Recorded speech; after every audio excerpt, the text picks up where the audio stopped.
경기도 안양시 동안구에서 정윤아님이 주셨는데요. 나는 자살 생존자다. 사랑하는 가족을 자살로 잃은 자살 유가족을 또 다른 말로 자살 생존자라고 부른다고 한다. 나처럼 남편이 떠났을 때의 경우 어머, 왜 그랬대요? 아유, 아내가 뭔가 잘못한 거 아니야? 이런 이야기를 아무렇지 않게 하는 사람들도 있다. 남편이 떠나간 그날은 나에게는 너무나도 평범한 하루였다.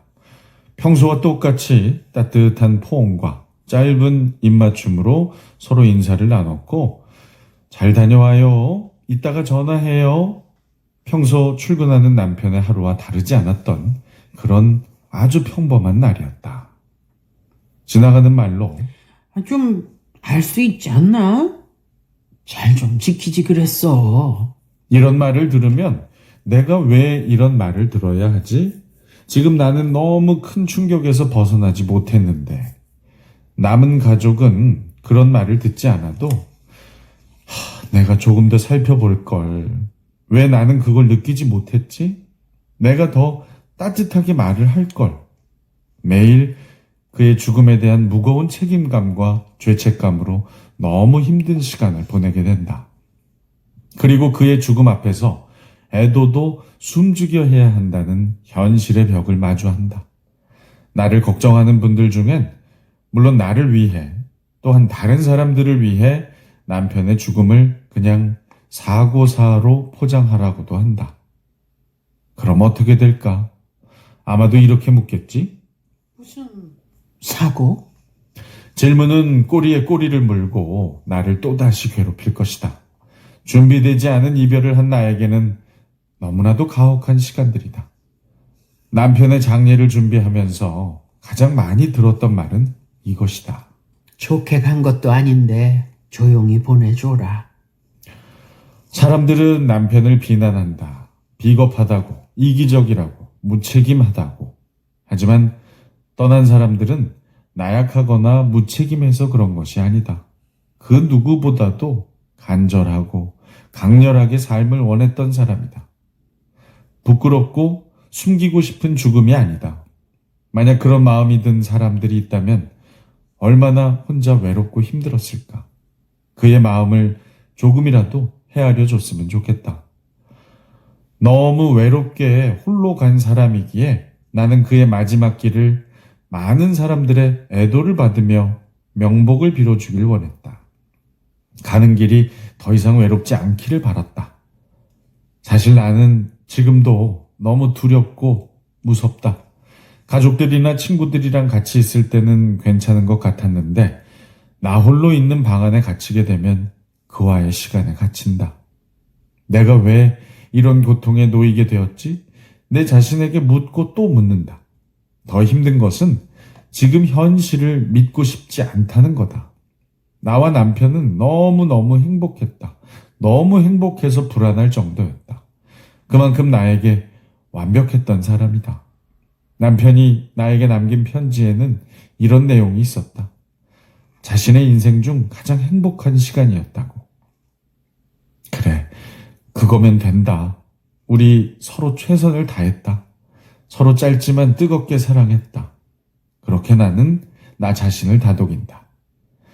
내가 살아보려고 발버둥 치면 어떨까? 너무 극복이 빠른 거 아니야? 많이 좋아졌네. 사실 좋아질 수가 없다. 겨우 위태위태하게 버티고 있는 거다. 내가 늘 고통 속에만 있어야 하는 거 아니잖아. 나도 살아야 하잖아. 극복해보려고 매일 밤 나 자신과 다투고 있다. 나는 버텨야 하니까. 그냥 버텨야 한다는 의무감이 어느 순간 생겨버렸다. 나는 남편을 보내고 며칠 동안 거울을 보지 못했다. 슬픔이 한가득한 내 얼굴을 마주하기 싫어서. 너도 내 인생 살아야지. 잊어, 지워버려. 거기 붙들려 살지 마. 자살 생존자들이 수없이 듣게 되는 말이다. 솔직히 있는 건 불가능하다. 묻고 살 뿐이다. 그렇게 묻고 하루하루를 견뎌내는 수밖에. 내가 경험하지 않았을 때는 몰랐다. 남겨진 사람들에 대한 편견, 단 한 번도 살면서 내가 자살 유가족이 되리라 상상해 본 적도 없다. 갑작스럽게 발생한 상황이다. 솔직히 많이 당혹스럽고 두렵고 힘들다. 아직도 결혼 사진을 보면 남편의 죽음을 받아들일 수가 없다. 어디선가 윤아야, 우리 마눌. 하고 나를 부를 것만 같다. 얼마 전 한국생명존중희망재단에서 자살 유가족들을 치유하는 프로그램의 하나인 심리부검을 받았다. 남편이 떠나고 4개월이란 시간이 흘렀다. 어떤 날은 수없이 남편을 그리워했다가, 또 어떤 날은 수없이 남편을 미워도 했다가, 또 어떤 날은 수없이 남편을 원망했다가, 이렇게 하루하루를 견뎌내었다. 그렇게 견뎌서 버텨온 4개월이 지나고 심리부검을 받은 날, 다시 남편의 유서를 읽어보았고 남편의 마지막 마음을 헤아려 보았다. 그가 왜 그런 선택을 할 수밖에 없었는지, 그의 마음을 들여다보는 시간을 통해 그의 마음을 헤아려 보고 그의 마음을 받아들여 주기로 했다. 그렇게 그를 기억하고 애도하면서 내 마음이 한결 놓아졌다. 내 삶에서 중요한 역할을 했던 남편이 없어도 나는 살아갈 수 있고 혼자 힘으로도 잘해나갈 수 있는 시간을 보내고 있다. 하늘에서 남편이 우리 마눌 잘하고 있어. 하고 엄지척 해주면서 바라보고 있겠지. 그래, 내 남편 최경석. 하늘나라에서 나 응원 많이 해줘. 해보고 싶은 일 다 해보라고 늘 응원해줬던 남편. 하늘나라에서 응원해줘요. 그래요. 1755님이 저도 4년 전 갑자기 남편이 떠나버렸어요. 떠난 사람은 말이 없는데 주변 지인들의 한마디 한마디가 너무 힘들고 아팠습니다. 눈물 나네요. 최종근님, 남의 불행 앞에서 가끔은 지나친 걱정이라는 이름으로 호기심을 해결하는 것은 아니었을까 생각을 해보니 반성하게 됩니다. 7228님, 자살 생존자. 얼마 전 보았던 다큐가 생각나네요. 남은 가족들에게 상처되는 말 하지 말아주세요. 누구에게나 생길 수 있는 일이 될지도 몰라요. 네. 그래요. 자, 우리 애청자님께서 정말 용기 내서 네, 저희에게 이런 사연을. 편지를 주셨고요. 네. 이게 마음을 이렇게 놓으시는 그 일 중에 하나인 게 아닌가 싶어요. 저희 앞으로 편지를 주신 것도. 네, 내려놓을 수 있는. 네. 참 잘하고 계신 것 같고요. 네.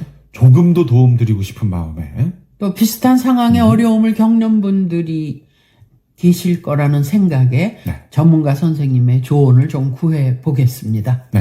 전화로 우리 김지용 정신의학과 선생님과 대화를 좀 나눠보겠습니다. 여보세요? 네, 안녕하세요. 아유, 반갑습니다. 네, 반갑습니다. 네. 사연 들으셨죠? 네. 남아있는 사람의 고통이 정말 너무너무 절절한데요. 어떻게 네. 들으셨습니까? 정말 말할 여부가 있겠어요. 너무 많이 힘드시겠죠.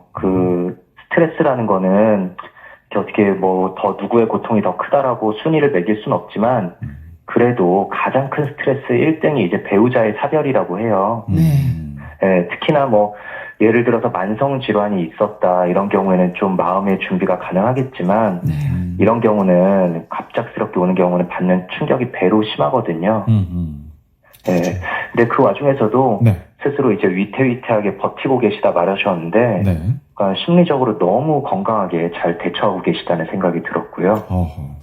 네, 말씀하신 것처럼 잊혀지지 않죠. 네. 가슴에 묻고 좋은 기억들도 이제 일부러 떠올리며 살아가야 되는데, 이미 그렇게 너무 건강하게 하고 계시다는 생각이 들었습니다. 우리 정자님이 진짜 잘 지금 하고 계시고, 이 주변 사람들 말에 또 한 번 상처를 받으시잖아요.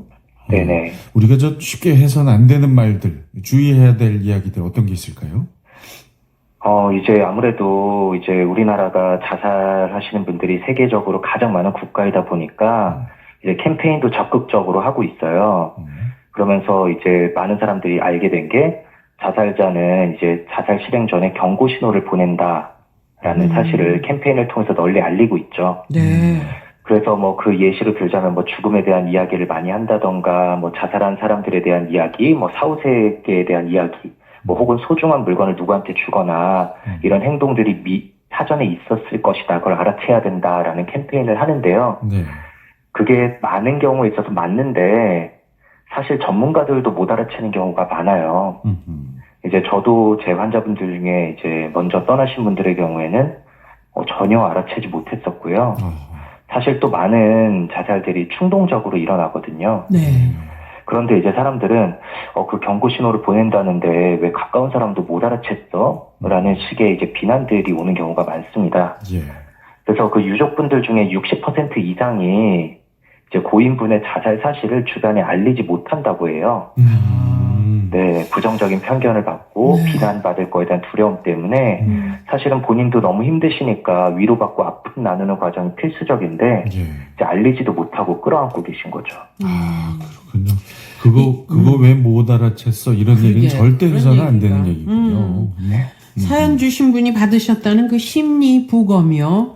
이건 네네. 어떤 프로그램인가요? 이제 우리가 어떤 분이 갑자기 왜 돌아가셨는지 모를 때 사인을 찾기 위해서 부검을 하잖아요. 네. 네, 그것처럼 이제 자살하신 분에게도 그분에게 있었을 여러 가지 사망 요인들을 심층적으로 살펴보는 과정을 이제 심리 부검이라고 합니다. 네. 그러니까 자살하면은 이제 사람들이 흔히 뭐 우울증이 있었겠지라고만 생각하는 경우들이 있는데 하나의 원인으로만 설명될 수 없기 때문에 이제 뭐 사회적인 요인, 뭐 직업적으로는 스트레스가 어떤 게 있었는지, 어릴 때부터 심리적으로 취약한 부분은 어떤 게 있었는지 등등 다양하게 살펴보는 과정이 있고요. 이 과정은 당연히 유족들의 참여가 필요한데 이게 유족들에게도 도움이 돼요. 네. 왜냐하면은 이제 왜 돌아가셨는지 원인을 모르면 대체 왜? 라는 생각이 자꾸만 드는데 이 답이 나오지 않는 질문을 스스로 계속 던지다 보면 결국은 그 화살이 자신에게로 돌아오게 되거든요. 네, 자책이 점점 더 심해지죠. 예. 네, 결국 답이 안 나오니까 아무리 봐도 나 때문인 것 같다라는 결론으로 가게 되거든요. 그래서 답을 아는 게 도움이 될 수 있고요. 자살 유가족분들의 경우에는 향후 자살 위험성이 일반인의 4배 이상이라고 해요. 그래서 이 유족분들에 대한 심리 지원 과정도 동시에 이루어지게 됩니다. 네. 상당히 그 중요한 인식이네요. 그렇죠. 네. 애도의 시간을 충분히 갖는 게 좋을까요? 네, 애도의 시간은 정말 충분히 가지는 게 좋습니다. 네, 감정을 막 너무 억누르고, 네, 감정이 올라오면 힘드니까 이렇게 숨기려고 하시는 분들이 많으신데요. 네, 근데 슬픔의 감정은 너무 자연스러운 거고, 네, 최대한 배출하는 게 좋죠. 막 억지로 잊어야지 이럴 필요는 없다. 그쵸? 네. 자, 그러면 지금 이 순간에도 우울감 혹은 또 극단적인 상황에 빠져 계신 분들을 위해서 좀 한 말씀 해주십시오. 네, 절대 죽고 싶어서 죽는 분은 없거든요. 네, 흔히들 이제 나 너무 죽고 싶어 이런 말을 많이 하시는데, 그리고 저도 진료실에서 진지하게 이제 죽음을 얘기하시는 분들을 많이 듣고요. 네. 근데 그분들 입장에서는 사실 들어보면 정말 죽음 그 자체를 원해서 그런 게 아니라 아무리 돌이켜봐도 살 수 있는 방법이 없다고 판단되기 때문에 정말 탈출구로서 죽음을 선택하는 거거든요. 근데 흔히들 사람들은 이제 그 죽을 용기로 살지 어떻게 그렇게 미련한 선택을 했냐라고 하시는데, 정말 그건 모르니까 하시는 말이고, 그 상황에 빠진 분들의 머릿속에는 죽음밖에 답이 없구나라고 생각이 굳어지게 됩니다. 죽는 게 정말 쉬운 일이 아니거든요. 근데 그분들의 정말 죽음밖에 답이 없구나라는 그 힘든 마음에는 저희가 다 공감을 해야겠지만 그렇다고 동의할 수는 없잖아요. 왜냐하면 이제 그런 생각들은 결국 과도한 스트레스 상황에서 뇌 호르몬의 균형이 깨지면서 생긴 잘못된 판단이기 때문이거든요. 네, 그 뇌 호르몬의 균형이 깨지면 신기하게도 이런 생각들이 나타나고요. 네. 근데 또 약물 치료나 상담 치료를 병행하면서 이런 균형이 다시 맞춰지면 또 신기하게 그런 생각들이 사라지게 됩니다. 네. 자, 오늘 실제로 네네 자살 사고에 시달리시던 분들도 잘 치료받고 나면 과거 자신의 그런 생각들이 잘못됐었구나 깨달으시기 때문에 꼭 치료를 생각해 보시면 좋겠습니다. 약물이든 상담이든 치료를 꼭 받으십시오. 오늘 말씀 고맙습니다. 네, 감사합니다. 네. 자, 우울감 등 말하기 어려운 고민으로 전문가 도움이 필요한 분들 자살 예방 핫라인 1577-0199 자살 예방 상담 전화 1393 희망의 전화 129 생명의 전화 1588-9191 청소년 전화 1388 등에서 24시간 상담받을 수 있습니다.